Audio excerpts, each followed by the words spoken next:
Hello, YouTube fans. This is the Scar Clown. Now, this is the second part to my thoughts on Neo: The World Ends with You. Now, I've already discussed of me thinking that I'm probably not going to play the game or anything like that. But what do I think is going to happen in the game? Now, obviously, we know that this game is going to be like what the original was, basically like a couple of people go to the underground, and they need to fight some repos and fight some fucking fucking noise and shit, and they need to like eventually get out somehow. Now I'm not going to say that's going to be the whole story. It could be anything else. It could be possible that they just want to go to the underground and they just want to battle. um and then when they realize they can get out of here, they'll probably be like, should we get out of here? I mean, look how fucked up this place is. That's a good example, and I wouldn't mind if they took that take. But I could see different not perspectives. We're probably gonna get that anyways. But I'm talking about like how we got another day in the original game. So I think we're gonna get that in this game also. Why wouldn't we? I feel like it's kind of a tradition from The World Ends with You, just having that extra content just for the fuck of it. Surprisingly, I love the extra content in The World Ends with You. I obviously I didn't beat the whole thing, but it's there and you can actually do it, and I fucking love it. I really do. It's one of those things that you'd be like, oh yes. So, and in a way, the first game did talk about a little bit of spirituality. If you don't know, um, the one thing is that what happens in the underground, basically, because that game really did tell you what could happen to you in the next life if something happened to you, like if you weren't meant to die yet. These video games were made for a reason. Disclosure, a lot of people be like, when are we going to get disclosure about the government and shit and what they hiding from us? They've been doing it already ever since the beginning of movies and video games. They've been doing it. So yes, all of your favorite movies and video games, they've already told you the truth. They have. They already told you the truth. All you have to do is have that mindset of like, holy shit, to know what they're talking about. For kind of like the last boss or the first ends with you is a fucking Draco. All right, it literally is a fucking. That's an awesome boss fight, by the way. I love that boss fight. One of the best boss fights in that game, and the boss fights in The World Ends with You is great. And I'm sure the Neo one is going to be fantastic. Just for crying out loud, you can see it from the trailer. It looks pretty dope. The gameplay, I'm still like, but at the same time, it still looks pretty good. It looks competent, and I like Kingdom Hearts 3. Oh wait, I didn't even try to hide that. Oh, they fixed the gameplay in Kingdom Hearts 3.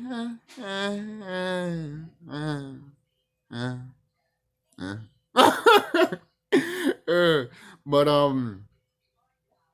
I I literally like this is a great time to just know that that game is going to come out, even though we might not even play it. Just saying, because this year I'm saying it right now. This year, this is the planet. Yeah.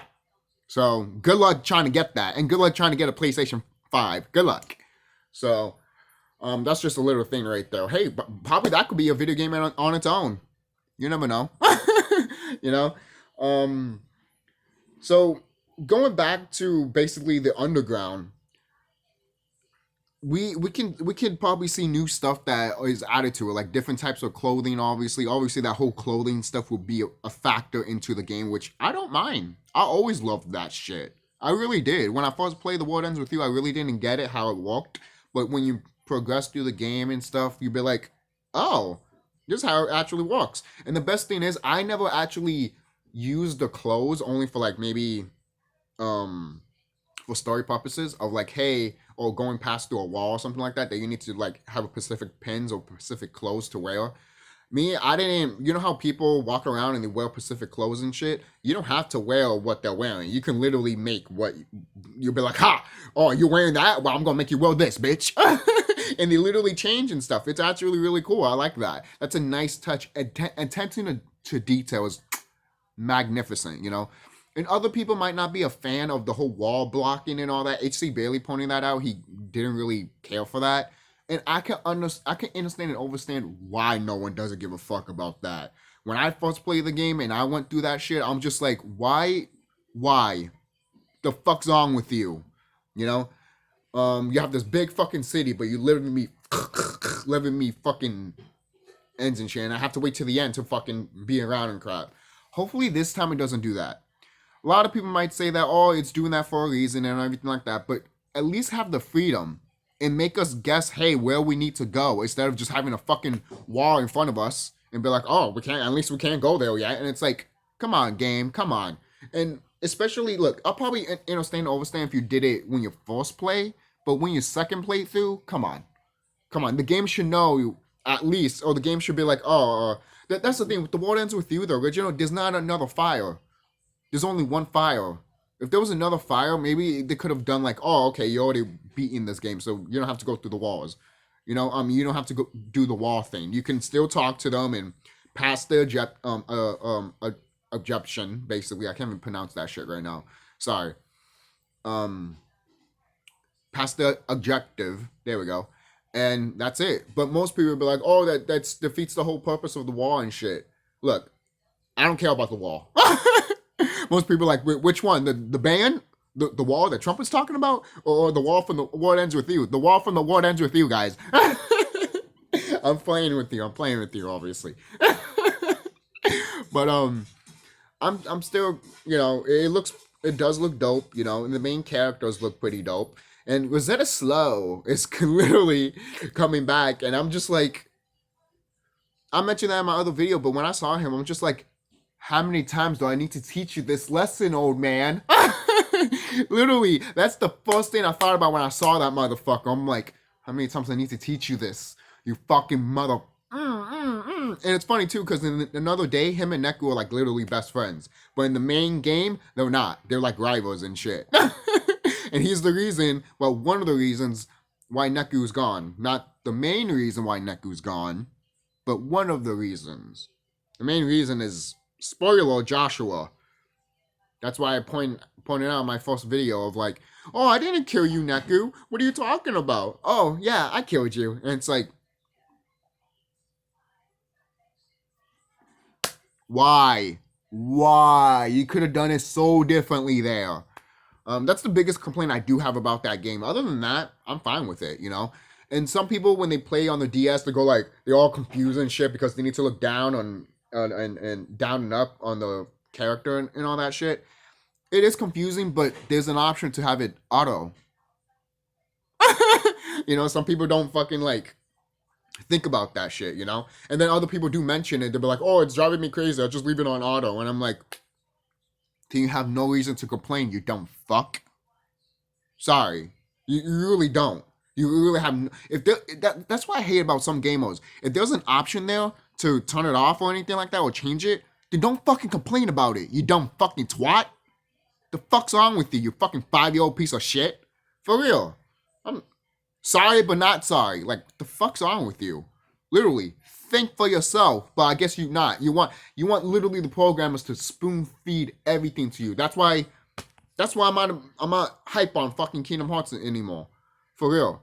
One of the reasons. And same thing with Final Fantasy, man. Seriously. This is like the only fucking franchise and obviously Dragon Quest that I literally fucking care about now from Square. And for a side note, I know they would never fuck up Dragon Quest because that makes them money and it makes bank in Japan. And if they fuck that shit up, people in Japan are gonna fucking riot on Square, alright? If they do the same shit what they did to Final Fantasy 15 and Kingdom Hearts 3, I guarantee you they'll fucking riot. Alright? Not riot, but be pissed off. And probably won't get another Dragon Quest game until like, hey, motherfuckers, fix this shit, But most people might be like, oh, Japan will like it anyways. I'm like, you're basically telling me Japanese fans don't have a mind of themselves. Thank you for telling me that Japanese fans are stupid. Thank you for telling me that, you dumb fuck. Seriously. Because I remember asking people, hey, how do people from Japan feel like about how... Because when I played Kingdom Hearts 3 and Final Fantasy 15, I'm like, Japanese fans must be pissed. Oh no, they like it. Oh, fuck off. No, they don't. Who likes this shit? So, moving on. I'm sure the soundtrack is going to be fucking amazing. We're probably going to get some new, the some tracks, that we recognize and stuff. But also we're going to get some new tracks, obviously, some new epic tracks. The What Ends With You soundtrack. Again, I said that in that other video, but at the same time, I have to talk about it because the soundtrack makes the fucking game. It gives you the environment of what you, in a way, have to do. Wear clothes, battle noise, freaking in the underground, trying to get another life and shit. It's awesome. In a way, it's kind of funny. Imagine all video game characters like Mario and Zelda, when they die, they literally have to go to the underground to get another life. That'd be fucking awesome in a way, because it's like, how do they get the other life back? Oh, it's just by this game and all that stuff. And it's like, true, because you can get one-ups and shit, but where do those one-ups come from? It's always questionable. In Super Mario Bros., you probably can point out that, hey, it's probably the toads, because toads are literally in the bricks of the Mario Brothers game. Yeah, so every brick that you break in Mario Brothers, you're killing a toad. So there you go. Even when you get a mushroom from a block, yeah, that's a toad head. Yeah, man, there's your childhood ruin right there. Well, there you go. Peter's pissed, I guess, but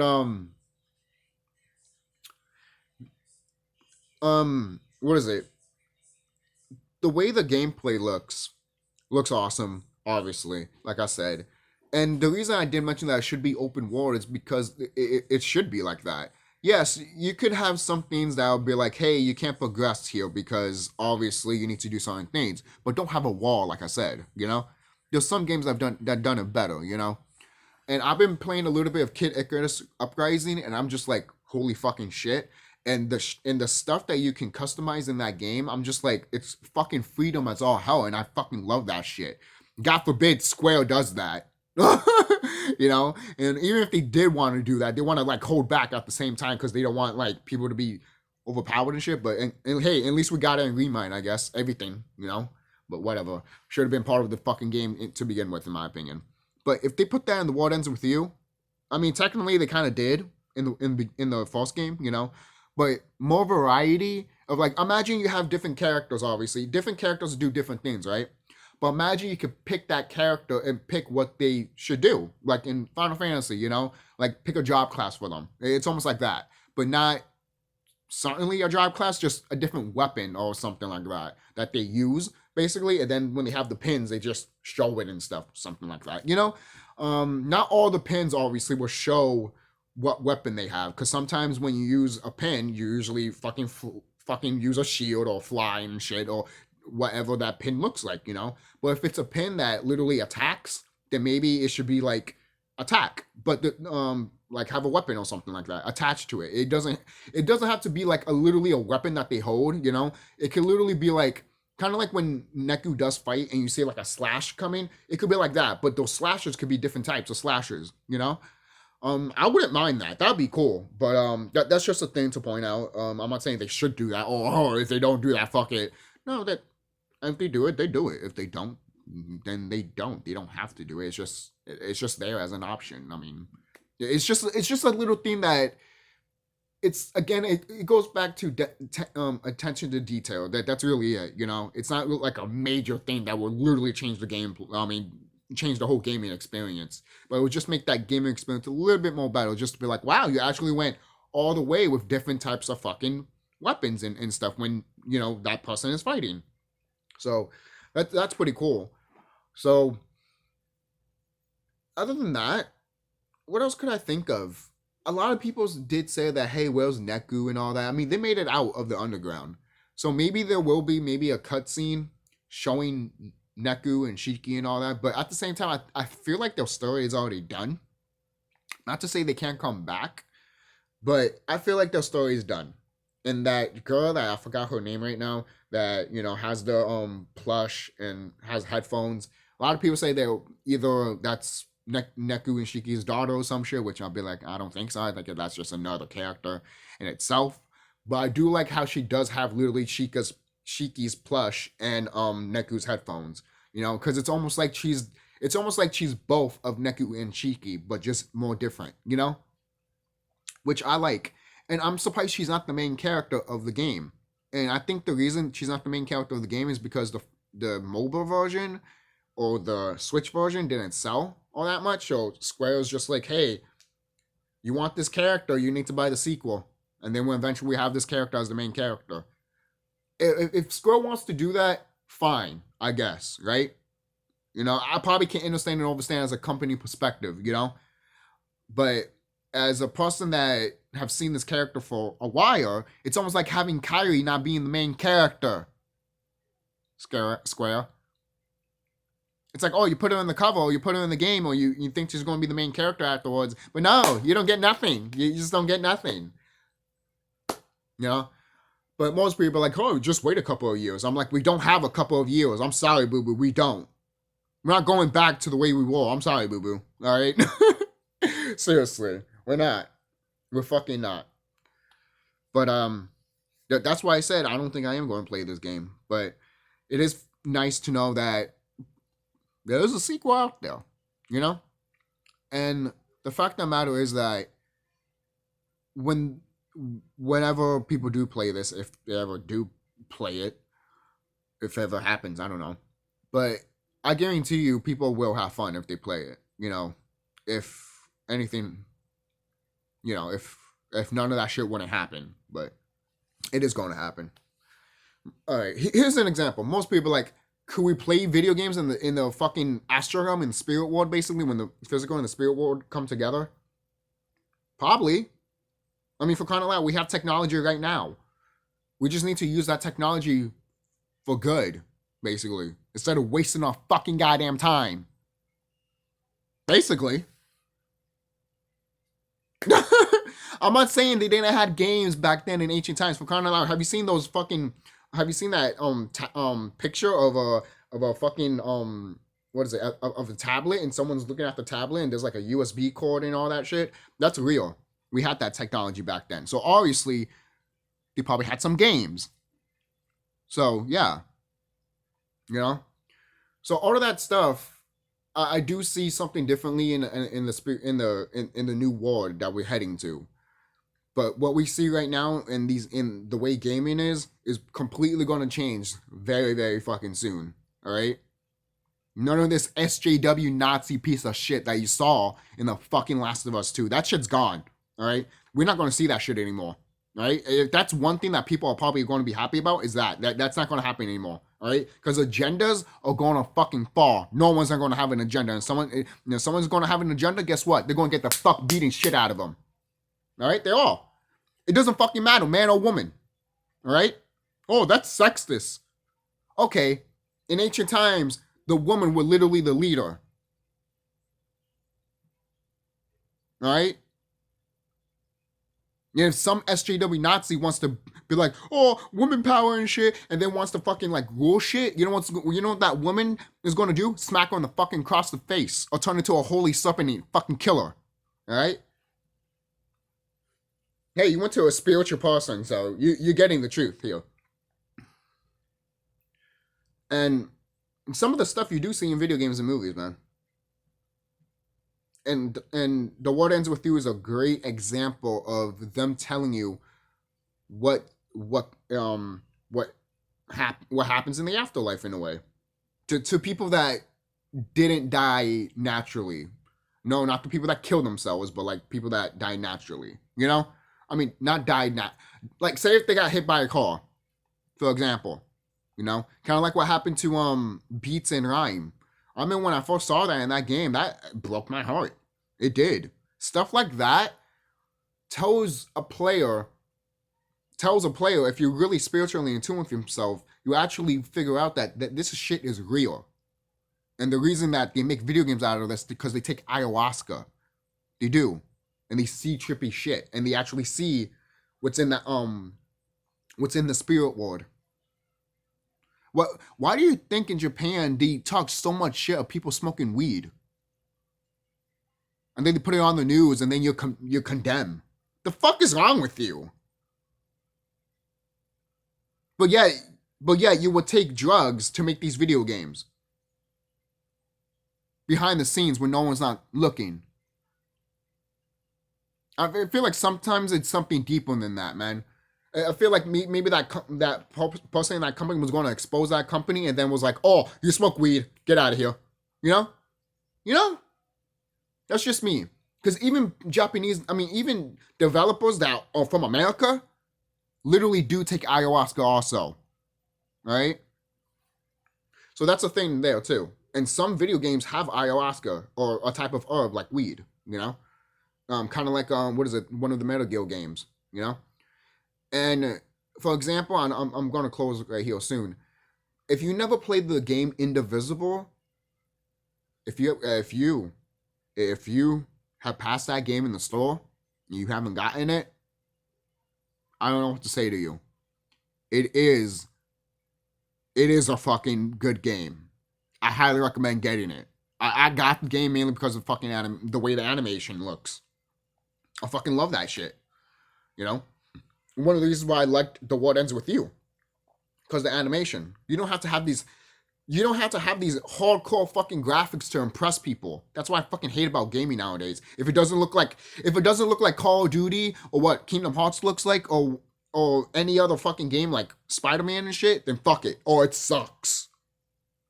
Or I'm not buying it because it's not realistic. Knowing in a spiritual enlightenment way, those are more realistic than what the fuck this world fucking is right now, man. Oh, are you taking meth and weed? People like that deserve to fucking fall on a fucking pedestal. Literally. You don't deserve the air I breathe if you think that way, man. Seriously. You don't. You really fucking don't. Alright? Take that. Suffocate yourself so more people that actually are in tune with themselves can actually breathe. Because you're wasting the space of air. Your mother should have fucking swallowed you. Basically. That's how I feel about you. Alright? Seriously, man. So, at the end of the day, do you feel excited for the Neo Ends With You game? Do you think that some of the stuff that I talked about spiritually could happen? It could happen in this game, but I'm not saying it will. I'm not saying it will. But there are other games that point that shit out. And my friend, the game that he told me about, Control, I saw some gameplay of that game, and I'm just like, and I probably would love to get that shit, man. That looks like a really fun game, and that game right there that shows you that video game that's called Control and Indivisible, that literally tells you what world we're about to head in soon. So don't fuck with me. All right? Go ahead and make a fucking rant about me. You're gonna be gone. All right? I'm just gonna laugh at you and be like, damn, dude, this motherfucker doesn't know shit. If you don't know, then you don't know, boo boo. That's fine. But don't criticize people that know. You know? It's almost like when someone knows about gaming and no one doesn't know about gaming, and then they criticize you for playing the game. It's like, motherfucker, you don't know. The fuck? Suck. Man, go to your corner and fucking listen to your own stupid shit. You know? I will have my stupid shit, basically. What? That's it. That's just my opinion and shit. But this game does look fun. It looks great. And I would still recommend getting it. You know? Even if you're not a fan of The World Ends With You, just get the first one on DS and get the Switch version. And then after that, see what you feel about the Neo version and stuff. If you want to get it and stuff. But that's it. And I'll see you guys later.